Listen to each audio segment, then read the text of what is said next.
is Afrakuma.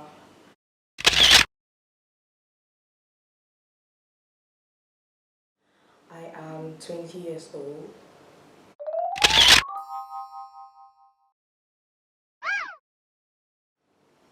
I am currently a student in university studying economics and mathematics, and I also have a published book, and I run a YouTube channel focused on mental health.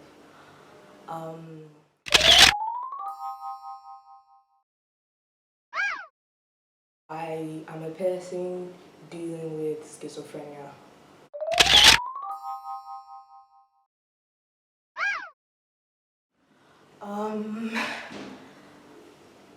Because it's such a complex illness, it's quite hard to describe it to somebody who hasn't dealt with it.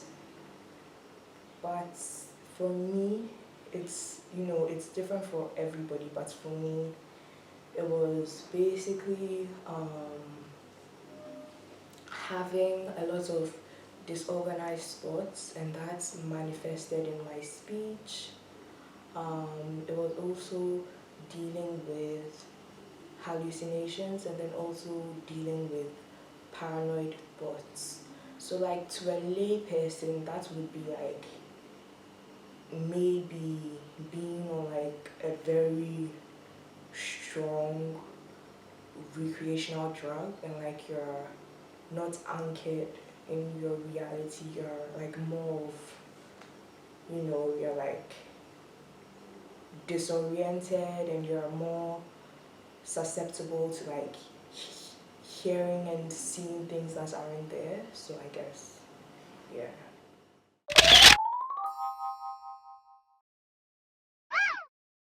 My earliest memory of dealing with schizophrenia would have to be, I don't know, maybe when I was a kid.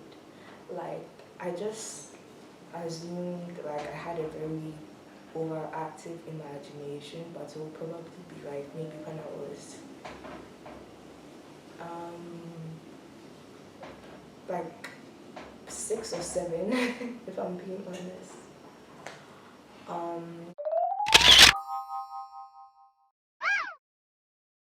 I saw something that wasn't there, and it didn't register that that could be a hallucination. I just saw it and then it disappeared.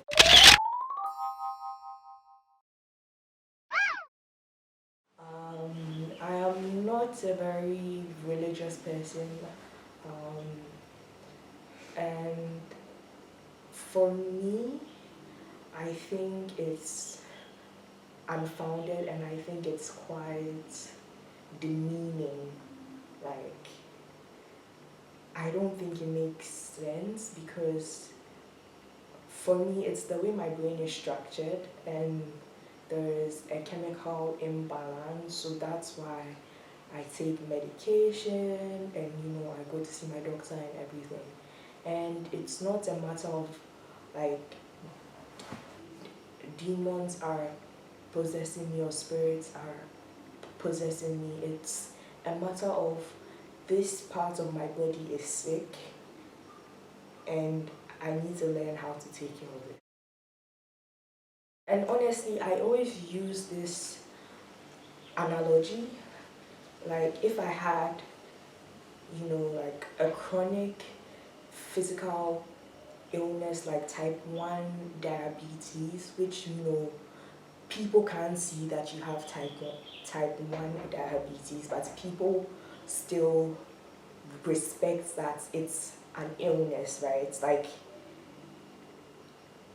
it's the same way you cannot see schizophrenia, but then you still have to respect that it is a valid illness, and it's my brain that's needs some help, and not necessarily that I'm being possessed by spirits. Because if I had type 1 diabetes, people wouldn't even bring the spiritual conversation up. But because I think mainly for me, I think it's because of the stigma that that is around mental illness and specifically schizophrenia. So like that's why people automatically assume it's spiritual, and I don't think that's right. So my response basically is read, learn, stop assuming things based on your biases, and being schizophrenic has nothing to do with any demons, spirits, Holy Ghost, none of that. It's a real and valid illness.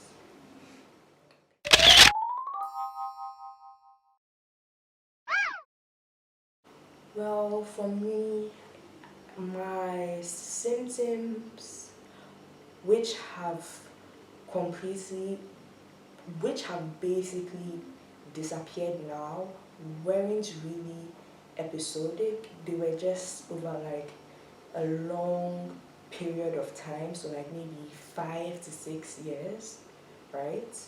And during that time, I had lost my grasp on reality, and I was having a lot of paranoid thoughts, and I was having auditory hallucinations. So that's, hearing things that aren't there and things like that. So that was during that period of my life, that was how my symptoms manifested. But because my specific brand of schizophrenia isn't episodic, I can't really point to like a specific set of characteristics that say, okay, when I have a schizophrenic episode, this is what happens.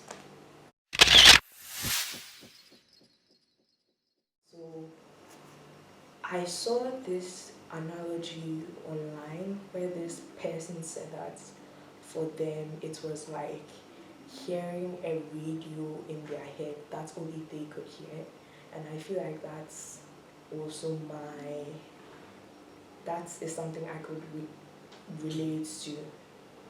Yeah, it's basically having your own personal radio, and and the things said on that radio may not necessarily be nice. Like it's maybe 90% of the time things that are demeaning to you are quite rude, which is interesting. And then for me, I was lucky. Okay, I wouldn't say lucky. My radio was different because for some people they they hear instructions that tell them to harm themselves or do things that aren't necessarily healthy. But for me, my radio wasn't like that. It was just um, a set of voices that were very repetitive and very loud. So yeah.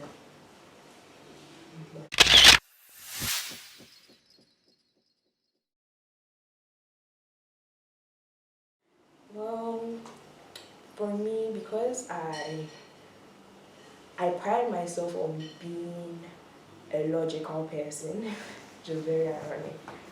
So so maybe I'll be there and I'll get a thought like, oh, I am a billionaire, right? And it's not like an ambition or like a dream, like it's a solid thought, and like I think that I have like $1 billion in my accounts based on no logic or facts or blah blah blah blah blah. But then because I would need evidence to back up a thought, because personally, and most people know me for this, I can't believe something without evidence. So I would look for examples, or like I would find my own evidence to back up a thought like, oh, I'm a billionaire, or Bill Gates' daughter. So I would like, and here's where it gets really weird. I would, I don't know, okay, I would try and like decode messages from like the TV, or I would ask my guardians like certain leading questions, and then when they couldn't answer, then I would be like, okay, this is evidence that they are trying to hide this and that from me. So it was a very, very difficult thing for me because um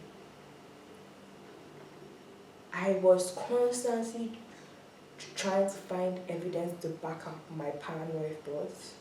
So like I was constantly, you know, reading, asking my guardians, asking my friends, not like my school friends, but like my family friends, and then watching TV to find ways to back up my paranoid thoughts. And I don't know if you followed my train of thoughts, because I feel like it's just been a very convoluted way of saying. For me, my paranoid thoughts weren't, they were kind of based in reality, and I guess that was because for me I have to find a way to like justify them. So my experience with paranoia was having a thought drop in my head, and then I'm out here like looking for evidence to back up the assertion.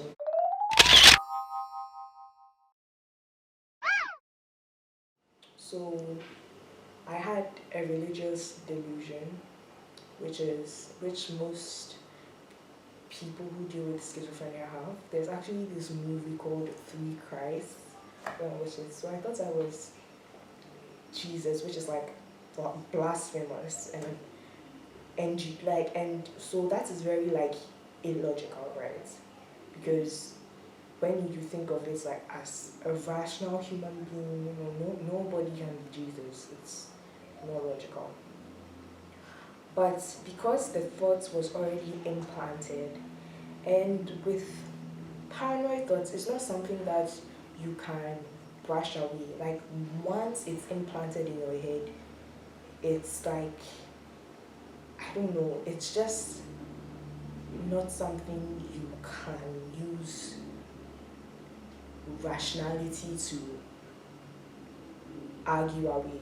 So for me, I would go online, research like Christianity and like, like different theories around Christianity and how it came about, and how, like the Coptic church in Ethiopia and Black Jesus in quotes, and, you know, conspiracy theories, blah, blah, blah, blah, blah, just to find evidence, which didn't work, to like back up my paranoid thoughts. And even when I didn't find any conclusive evidence, like I still found a way to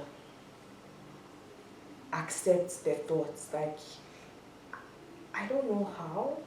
And it's very interesting when you think about it, because there's no evidence backing up the thoughts, but you still find a way to believe that thought. And it's just very interesting how powerful the brain is.